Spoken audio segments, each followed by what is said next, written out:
I didn't have any arguments, I had no armory, I had no weapons. All I could say was that's not true, and I thought that would be enough, and it wasn't enough. I'm Jane. And I'm Bex. And this is Insightful Sisters. Hello, welcome everybody. We're really excited tonight. We've got Cath, Leng and Jill Foster with us from Scene in Journalism. They're going to tell us a little bit about that and setting up the network and so on. Bex and I were really keen to do this episode. The freedom of the press is so important, but we do feel that the other thing that's been lost over the last few years is curiosity and impartiality in the press. So we really want to dig in and find a bit out about that.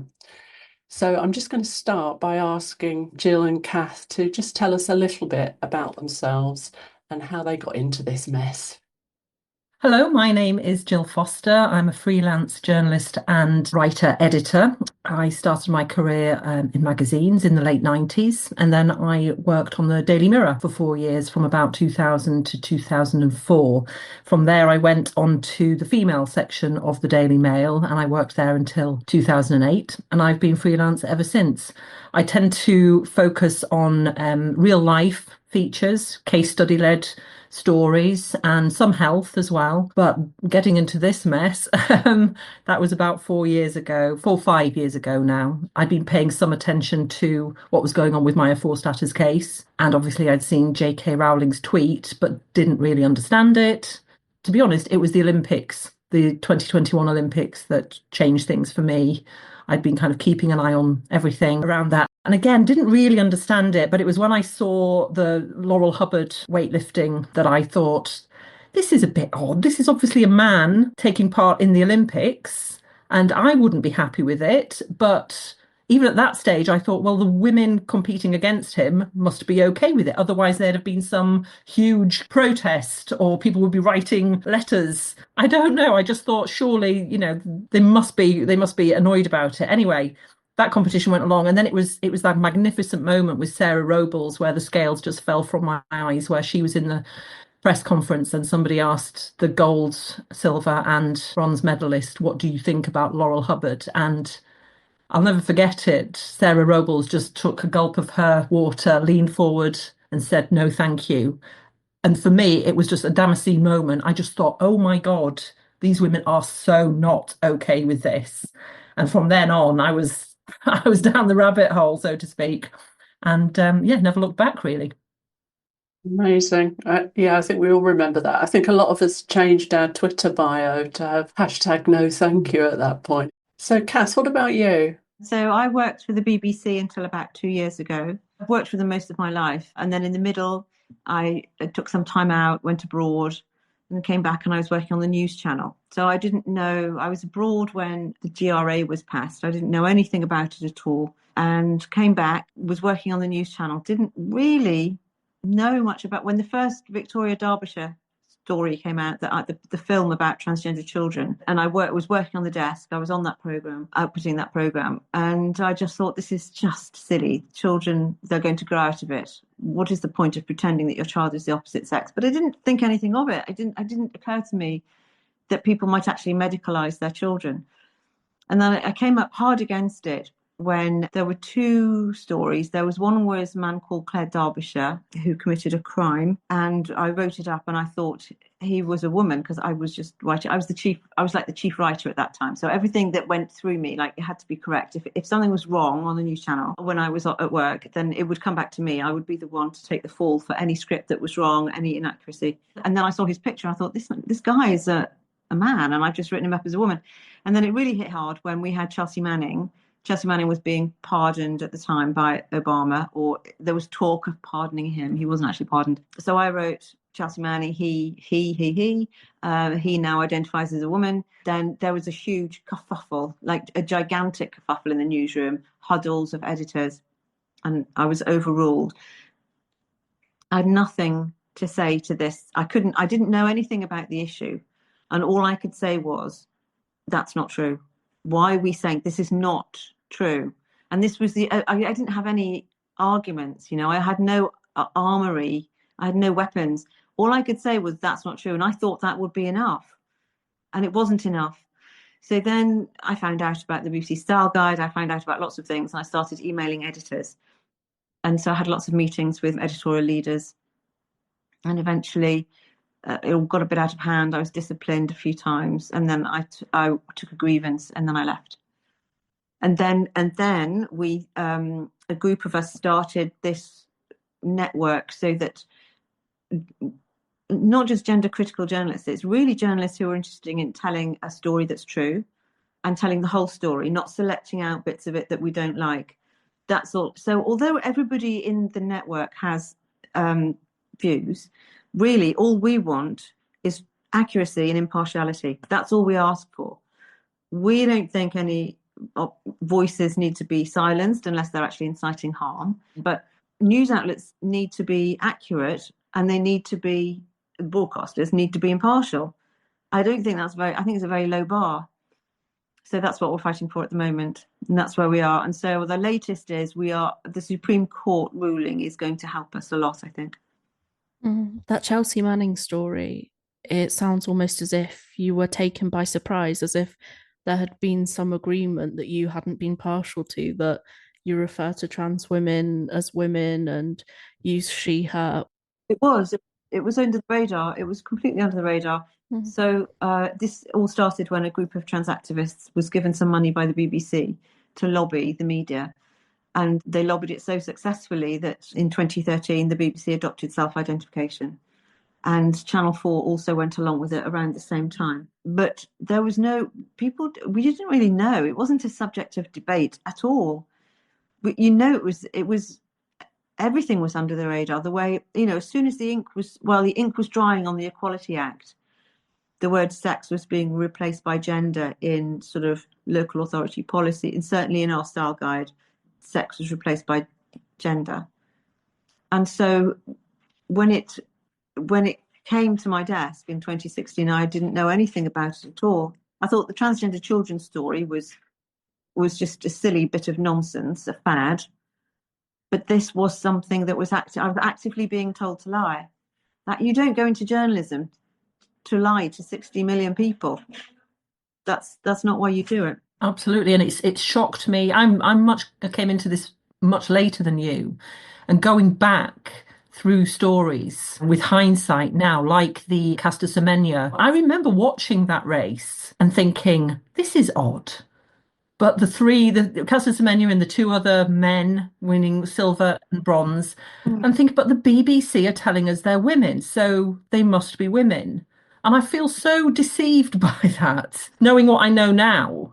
And I just think it needed a bit of curiosity from a good journalist to look into things like DSDs and just report the truth, as you say. It's just not accurate.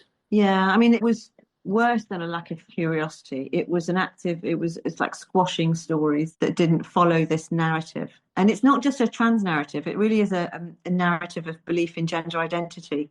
Transgender status is real. It's real in law.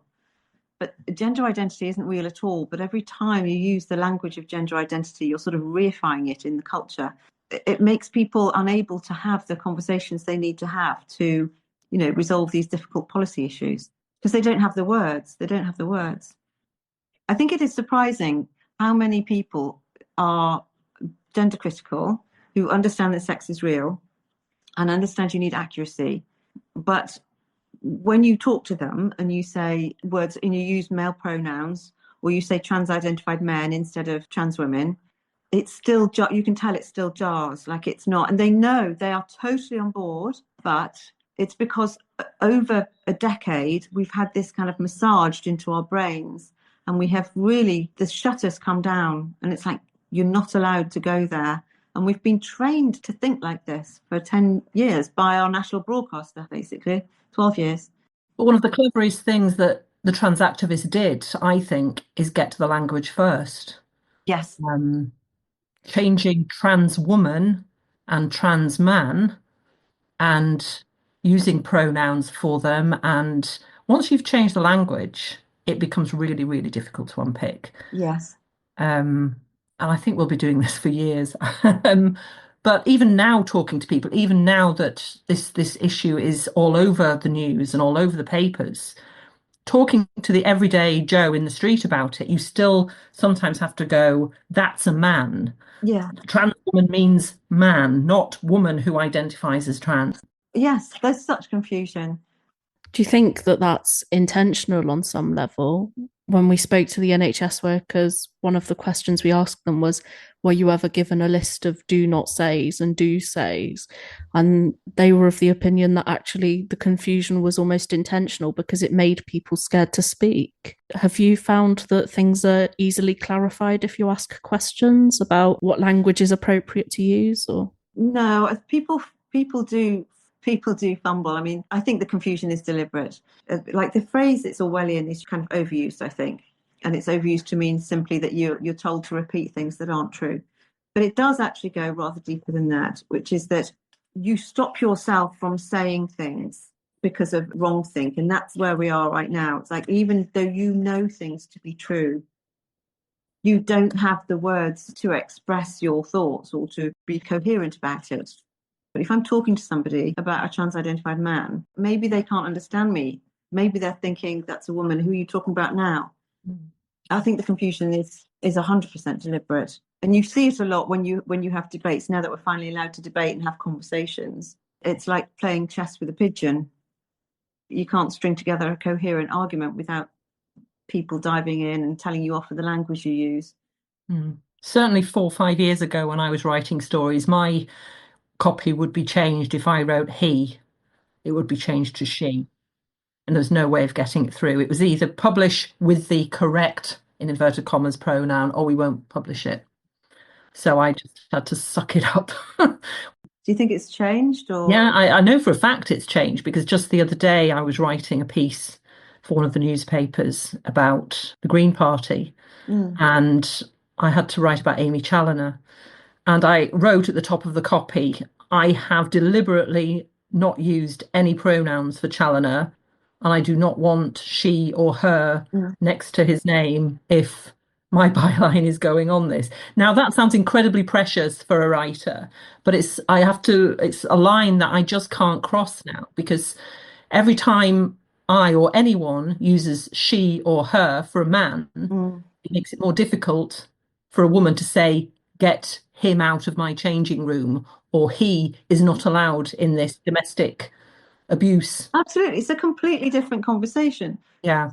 When you've got news outlets running stories about, say, Laurel Hubbard playing in a women's sport, the conversation that was had at the time was about a type of woman being excluded from women's sport.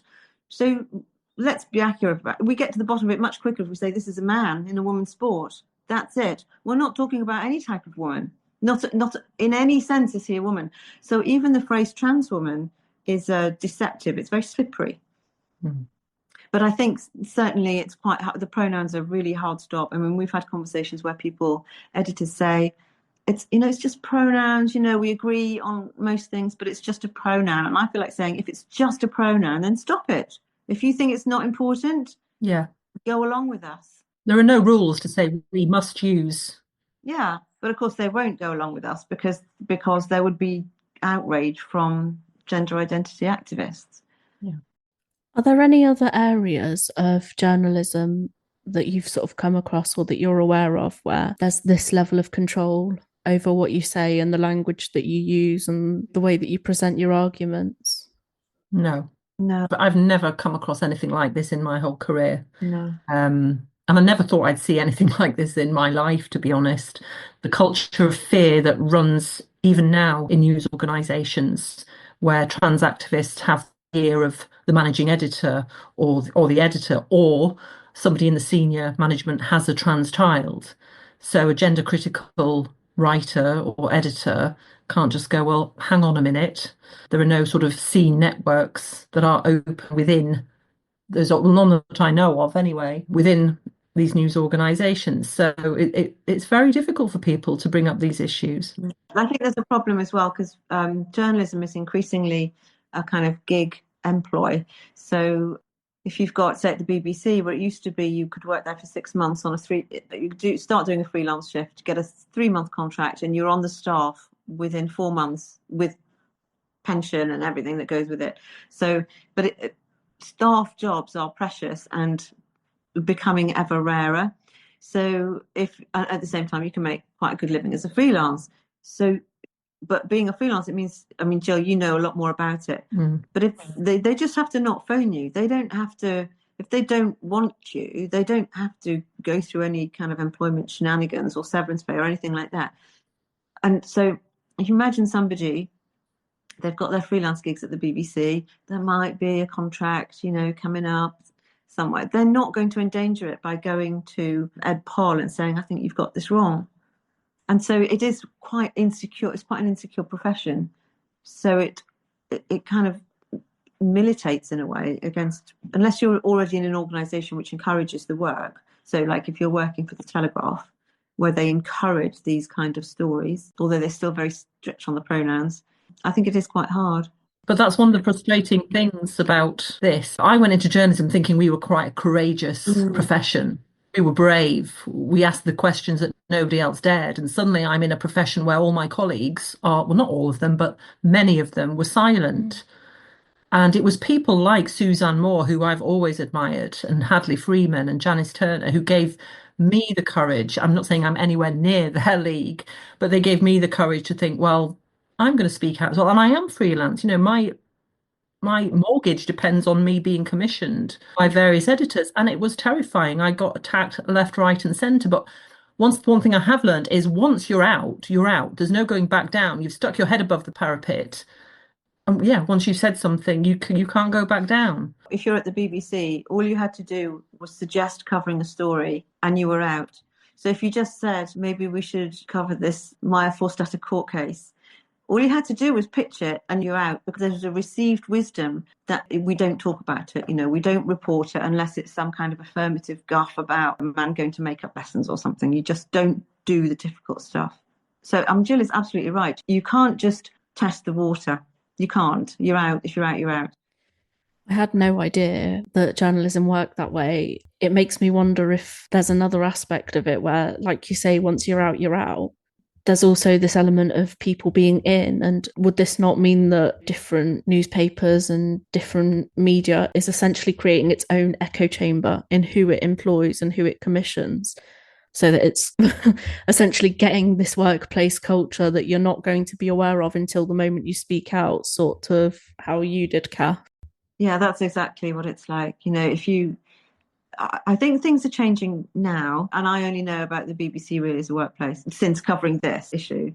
I think, you know, compliance will get you ahead. And I mean, I didn't want to be promoted towards the end at all. I never sought it, but I would never have had any advancement, or, you know, once I was out, I would never have progressed at all in any way. It is like when you look around and you think somebody's got to say something about this. Young journalists are very insecure, like they need to get started, and we were reasonably secure. So I just thought it's going to have to be me. There isn't anybody else to do it. One of the things that propelled me to do more was the private messages and emails from young journalists, though, saying, gosh, Jill, thank you very much for speaking out. I can't. And these were young journalists in their 20s. And I was saying, no, you mustn't. You mustn't risk your job. You know, I was in my late 40s at the time. And yeah, like I say, my mortgage did depend on it. But thankfully, I've got enough work that I can spread around that hopefully editors know that I'm a decent enough journalist that I can work for them without even mentioning this subject. It was still very ballsy of you, Jill. Like it was, I think it was kind of less ballsy for me. It was a less difficult decision for me because there was no choice. For you, I think it was very ballsy indeed. I just don't think there was any way I couldn't do it when I was seeing what was happening, to be honest. I've got 2 daughters, I've got 4 nieces. I've always championed women and women's rights. So there's just no way I could not have said something. And, you know, like I say, Suzanne, Hadley, etc., and J.K. Rowling speaking out, they give women courage to do it. Yeah, as soon as you see it, you think, as soon as I say something, people will understand. You know, we were all in that position once when you find out for the first time. And I honestly thought that I would be able to say, you know, the style guide says we ought to say trans women or women, whatever. And you know, this isn't true. And I honestly thought he'd say, do you know what? You're right. We better sort that out. I thought nobody said it to him before. And I think I need to let them know, they've got this wrong. So obviously that didn't happen. I feel like we all have that moment, don't we, where we think, clearly there's some confusion here. Yes. So let me just tell somebody, let me just check that people have understood what's happening. It's so relatable. Everybody has that moment.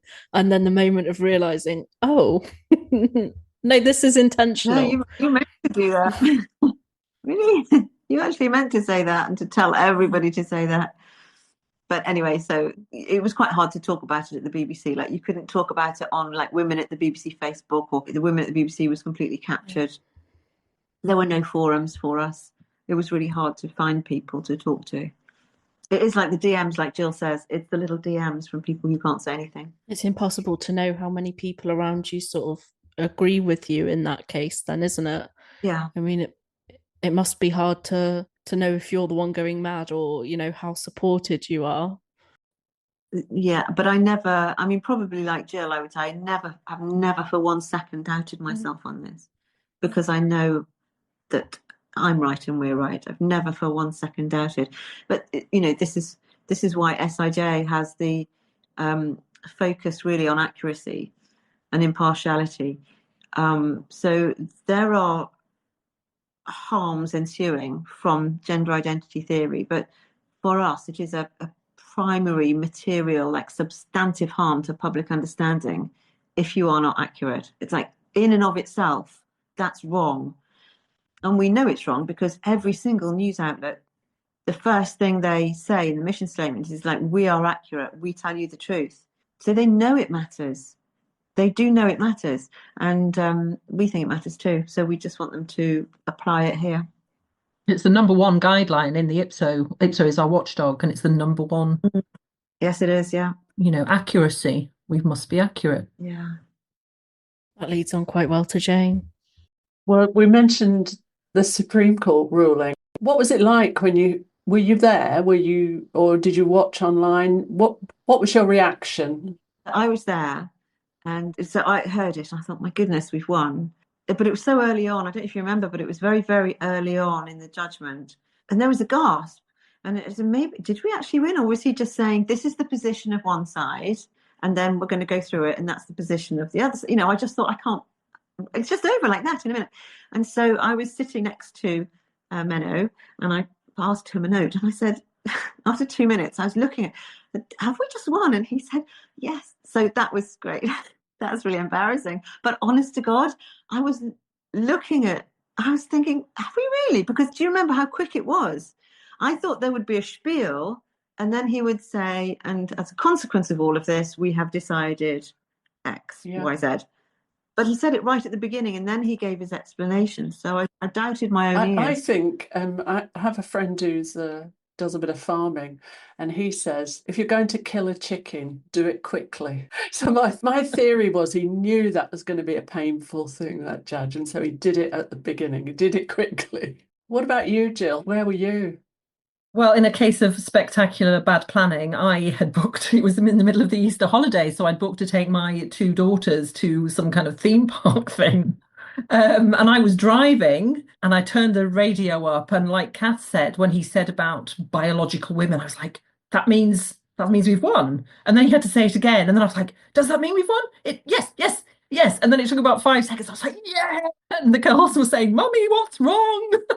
I was like, nothing's wrong. And I had to pull over just because I was a bit too excited, and just listened. I was listening to 5 Live, I think it was, and listened to the rest of it. But my mind was doing exactly what Cath was doing. Like, does that mean we won? Yes, it does. And then listening to the spiel afterwards, it was just a brilliant feeling, because it was just that sense of immediate relief. Oh my God, is this the beginning of the end? Yeah. I'm not mad, I was thinking when I'm not mad. No. It was right all along. No, it was. I've spoken to other women since, and I don't know if Cath agrees, but that whole week following the judgment, it was a real roller coaster of emotions, because I went through that joy and relief. And then by Friday, I was really bloody angry. Yeah. A lot of women said that. Yeah, I was angry for all the women I'd Yeah. interviewed, the academics who'd been hounded out of their job, the rape victims who had written to me saying that they couldn't access female-only rape counselling. I was just so cross that whole Friday. And I remember texting a few friends and going, do you feel like this? And everybody felt the same. Just that sense of how dare they? They put us through hell. I think it's a sign of how corrupted public understanding was. So it was a massive story that the law agrees that biological sex is real. And this shouldn't be a story at all.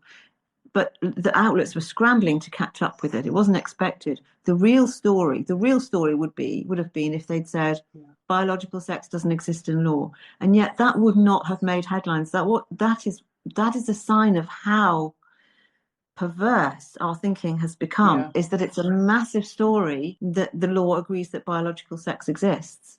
It's like having a story saying, oh, yes, and by the way, the world is round, isn't it? Yeah. Yes, it is. And then everybody going, the headline, the other side, that should have been the story, but that would have been ignored. That would have been business as usual. I think it was really distressing. I mean, it's very distressing to think how I used to think of some of our press, some of our media. I can remember as a student travelling abroad and being so proud of the BBC. If people mentioned the BBC, because it was British and it was state-owned, and we relied on it so much, and we saw it as accurate. As you were saying to Bex, the untruths have been written all the way through it. And it's created this distance between not just the government and the people, but the press and the people. We don't trust the press in the way that we did. Yeah, it's true.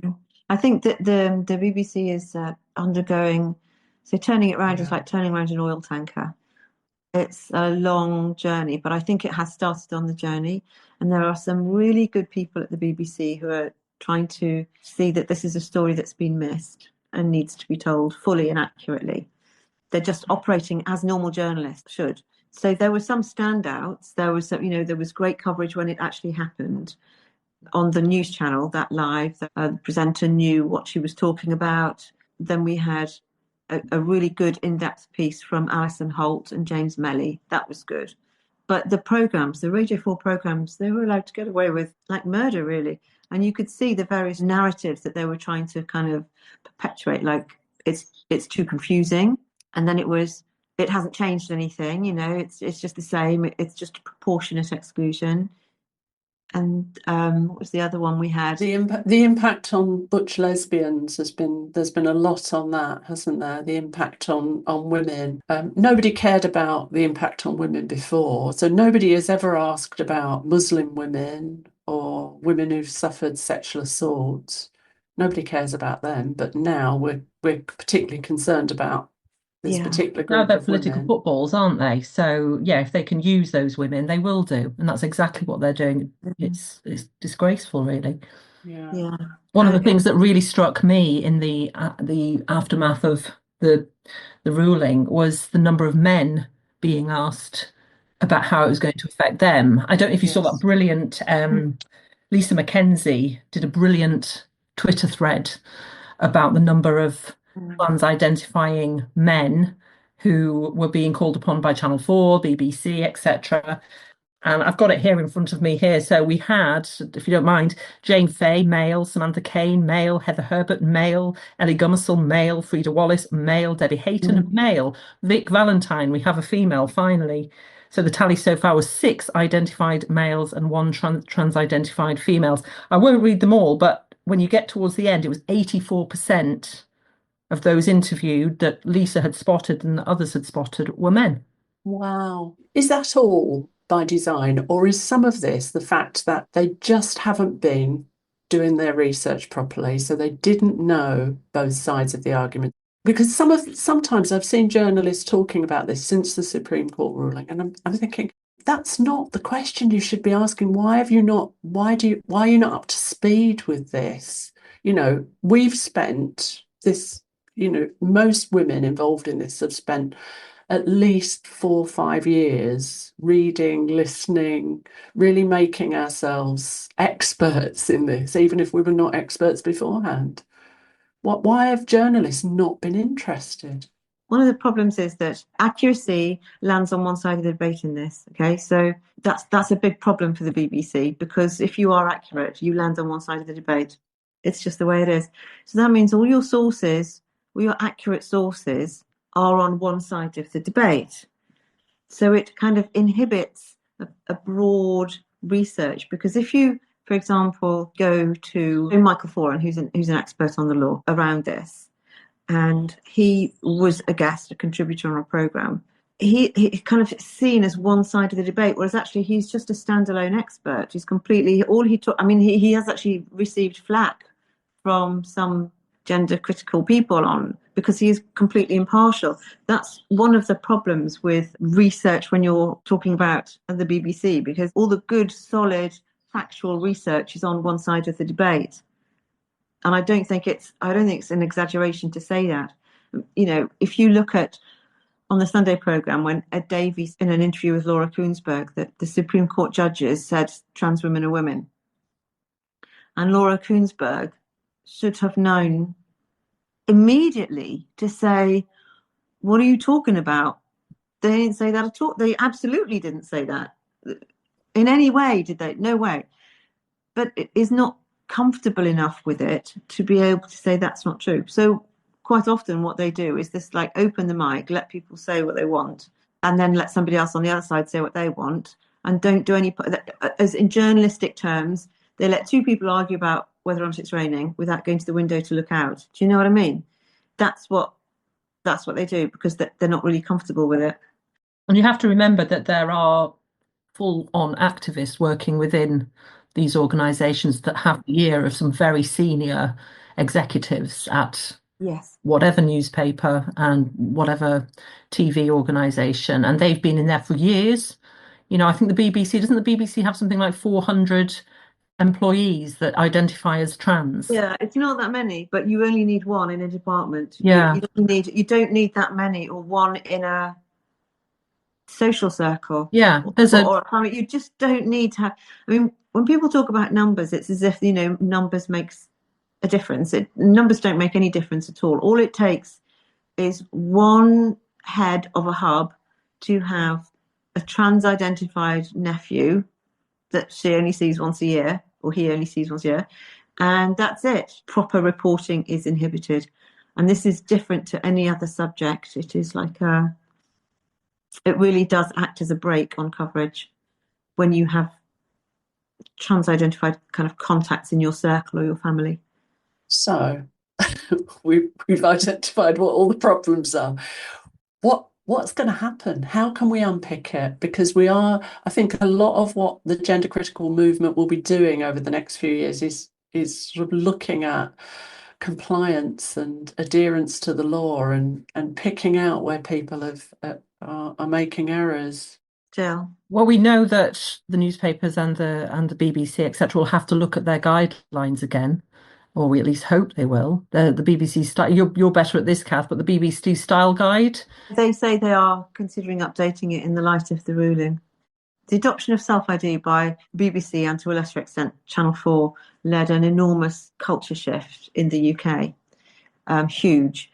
And the promotion of all those transgender programmes like I Am Leo, First Day, you know, all of the Victoria Derbyshire material. It was a huge cultural shift. And once something is done, like once it's in the style guide, it's very difficult to take it out. And over the years, since when they've tweaked the style guide, they've had opportunities, like when Stonewall was exited, they could have revisited it then. But this provides a really good opportunity. And if they do, I think it's going to be more than just the BBC not doing stuff. I think it will have a much wider impact. It will enable people. It's almost like a permission slip for people to talk about it accurately all over the country, all over again. I mean, people do say still, you know, you say, did this happen, this happened? Oh, you know, well, it wasn't on the 6th. Even people say, you know, oh, I can't stand the BBC. What are they on about? And you think, well, it wasn't on the 6th, and they don't believe it. Still, it is. You can't deny it. It's important. It's so important. If it's on the BBC, people will believe it. So I think if there is an update and a tweak, I think it will have a huge impact. Huge. on the whole country and on other media organisations. And hopefully IPSO will do the same, because it needs to it issued new guidelines in, was it 2023, Cath? Yeah. Which were very woolly and didn't really commit to anything at all. Yeah. The problem with IPSO is IPSO doesn't have, like, it doesn't ban misgendering, but it has a complaints process which in effect builds in self-ID. But it has that phrase in its sex and gender guidance that says reference to reality, biological sex, may be pejorative even if it's not using pejorative terms. So it has that bit in there which says that even if you just say this is a man or this is a woman, it can be considered pejorative. So I think that's got to come out. Yeah. I had a look at the IPSO website. One of the things I spotted in the EDI statement was for staff, and it was staff are encouraged to bring their whole selves to work and feel included and recognised. That's all very well, but gender critical women couldn't bring their whole selves to work. Exactly. I had a meeting with IPSO about 4 years ago with a colleague, and it was on Zoom, and it was with two women at IPSO. And I remember telling them about something that happened to me when I'd interviewed a rape victim, and I'd used her quotes about trans-identifying men, and she'd used the pronouns he throughout. And the newspaper made me change them to she, even though the rape victim had used the words he. And I had one of the most terrible phone calls of my career, that I had to ring up this rape victim and say, do you mind if I change your quotes to say that this man was she? And to her credit, she said, if it makes the difference between the story being published and not being published, then yes, I will. But this woman had been gang raped, and was talking not by a trans-identifying man. I want to make that very clear. But she was talking about how she was terrified of being alone with any man in a small confined space. And we were talking about the piece was about single sex spaces and feeling safe. And she would have to go even to things like pubs and restaurants. She would have to go with friends, and they would have to go with her into the toilets, because she was terrified of going into a bathroom where there might be a man. And I'll never forget being asked to change her actual quotes from he to she. And I told the women at IPSO, and their jaws dropped like yours have just now. And I hope that really got through. This was just at the time of the consultations with when IPSO were going to bring out their new guidelines. And I really hope that anecdote got through. But then, of course, the guidelines came out, and it looks like they didn't give a toss about women like that. That's just terrible, isn't it? I mean, that poor woman, it's another insult on top of what she's already suffered. To be controlled. Yeah. Yeah. It's like when rapists get called she and her in the press. I find it disgraceful. I could say some very rude words, but I never ever thought I would see this in my career or my lifetime, where we call a rapist by his preferred pronouns. No. I did write to the BBC. I sent in 2 complaints about them calling a child rapist, Oliver Smith, they, them. On his arrest, they had called him he, because he was still identifying as a man. And then between his arrest and the court case, he decided to become non-binary. So we had the indignity of they and them throughout this piece about this man holding this 12-year-old child at knife point and raping her, and having they, them for him. And I just think, how the hell can you respect this man's pronouns when there's a child who, according to the story itself, was still screaming and still waking up in the night, needing her parents, and you have the audacity to call him they, them? Yeah. And I complained once to the BBC, and it got thrown back. And then I complained to it Executive Complaints Unit, and it got thrown back, as it always does. But it's infuriating. Yeah. How dare they? It is absolutely shocking that the BBC has done that. I mean, I was working on the day that the Isla Bryson story broke, and a proved copy was sent round. Do not deviate from this copy. A woman has been convicted. And to be fair, the Scotland Bureau has changed its changed its track now, but at the time I thought this is just disgusting. This Yeah, is absolutely appalling. And then, of course, the whole story about whether or not he was going to go to a female jail. But the complaints always get pushed back. And there is what they do is they always say, well, that's what we do. It's like saying we do that because that's what we do. They say it's in the style guide, so that's what we do. We were just following There is orders. nobody can ever explain why it's the right thing to do. They don't. They always refer to what they say is the language of the court, or it's the language of the style guide, but they can never say this is substantively the right thing to do because X, because there is no good reason to do that at all. No. And in my complaints, I kept asking them, why are you doing it?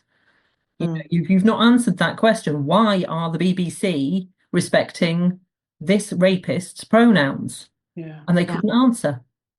They can't answer. They can't. I mean, it's got to be dropped. We wrote an article about it called "Dying on Rapist Hill," and the problem with it is, as soon as you say that some trans identities may not be real, you're opening the door to every trans identity potentially being questioned, and so that's why they do it. That's why dying on Rapist Hill. Do you think that it will be individual journalists who change this? Do you think there are brave people who are getting more interested still? People that perhaps are peaking as we speak and thinking differently about this for the future? Yeah, there already are some brave journalists. I mean, I've mentioned some of them, but people like Oliver Brown at The Telegraph has been excellent on sports. Sean Ingle at The Guardian has been good on the sports issue as well, in a very considered way. He did a whole feature, I remember, where he totally avoided any kind of pronoun, and that's, true sign of a professional. But yeah, I mean, when you look back even at the BBC, David Thompson and Stephen Nolan did the Stonewall podcast maybe 4 years ago, and that was brave. That was a real pivotal moment, I think. And I remember actually emailing David at the time and saying, thank you. This might just wake up some people. That is the only time that the influence of how our culture became so changed by activist organisations, that's the only time it's been examined. And then there was Hannah Barnes and Deb Cohen on Newsnight. Yeah. That was very brave. Because but all they were doing was following the story. They weren't even particularly sort of gender. It was just it was a story. It's a regular old story, and that I think they were very brave. But I think there are unnamed people now that I can think of who are in their organisations who are doing everything they possibly can to shift the dial against really, very long odds.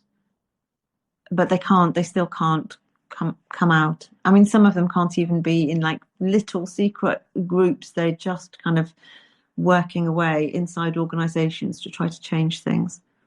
It's a bit like being SOE, I think. And the Supreme Court ruling, I mean, changes everything really, doesn't it? For the future, we've got the backing of law now. It certainly helps when it comes to complaining that we've got the weight of the law behind us. But it's by no means over, and it's going to take a lot of complaints and a lot of letter writing and a lot of emails to these various journalists and organisations because they are so reluctant, because they are so captured.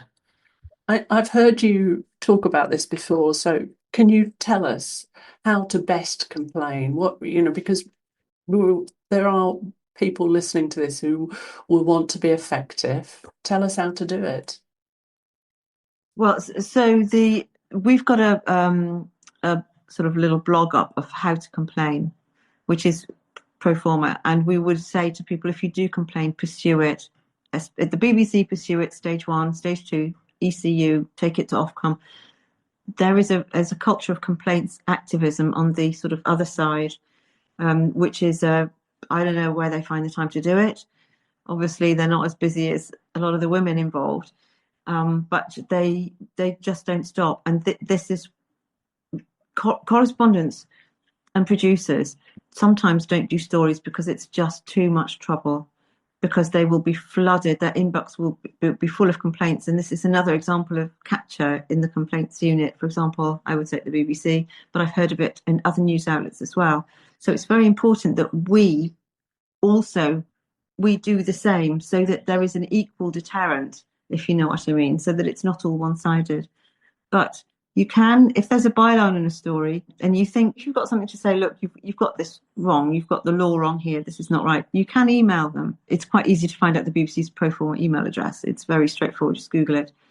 So if there's a byline, you can email them and you can say, look, I really don't think you've got this right, and be civil. Chances are you may get a response, and even if you don't get a response, they do sometimes take it on board, and it's more appreciated as a grown-up way of doing things than the other side, which just throws in a kind of a million irrational, vexatious complaints. So you can do that too.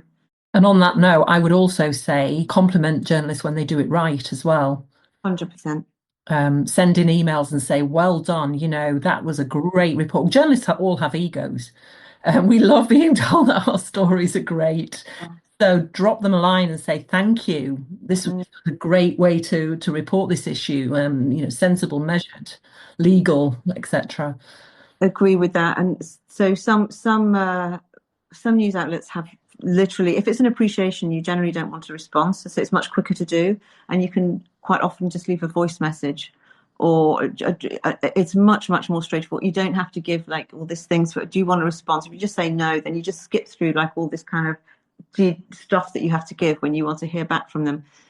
And go, as well as emailing them, go through the channels so that everybody can see that they've got appreciations. The logs are visible to everybody if they want to look, so everybody can see that there's been an appreciation, and I think that really counts. What about for journalists? I mean, both of you have mentioned Scene. What does it do for you, or how has it sort of helped you and other journalists in this situation? It's basically everything you would expect from a support network. Yeah, it's been fantastic for me, not feeling as alone, being able to discuss what's going on in the news. And let's face it, there are so many stories that you can never, it's like whack-a-mole, you can never ever spot them all. But if you go onto the Scene in Journalism WhatsApp or whatever, they'll all be listing them on there and talking about them, so it can direct you to the story or what's going on with the law or the Supreme Court, etc. It's been an education for me because I'm hearing lots of different voices. We have lots of different experts in there as well. And yeah, sometimes it's just good to go in there on a Friday night and have a giggle as well, to let off steam. It's, so a lot of us are now working from home, and, we don't have that going down to the pub and having a few glasses of wine with our colleagues anymore. So it's just great sometimes to get to the end of the week and go, bloody hell, what was that? Yeah, like back in 2018, I think one person could have kept across all the social media and all the news articles like all the time, and it would have been about a 1 hour a week job, right? Okay, now there's so much stuff, you can miss so much. And then you've got people who are also coming in and saying, this is shocking, can you cover this, or here's a tip off, here's a story. So I'm really glad that we have it. I'm really glad that we have it. And we hope to help more journalists in the future. We hope to, for example, what we want to do is, as you say, the Supreme Court ruling is quite important, but there is nothing, obviously, in the ruling which says that news outlets have to stop using self-ID. So how are we going to be affected? For example, if I'm told to write a piece which uses like wrong sex pronouns or whatever, refers to somebody as a woman, is that an act of indirect discrimination against my beliefs? You're asking me, it's the equivalent of asking me to write Amen at the bottom of a script, or peace be upon him. It's like, that's the equivalent. It's an expression of you're compelling me to express a belief which I don't share. So what we want to do is pull together some work on how that really does affect journalists and what kind of defence they've got to these unreasonable demands that are made on them. So we come up to our final question, which is the same every episode, and that is, do you both have a woman of the moment or somebody whose voice you'd like to highlight at this moment in time? Yeah, mine is, and it always will be, and it makes me cry to think of it.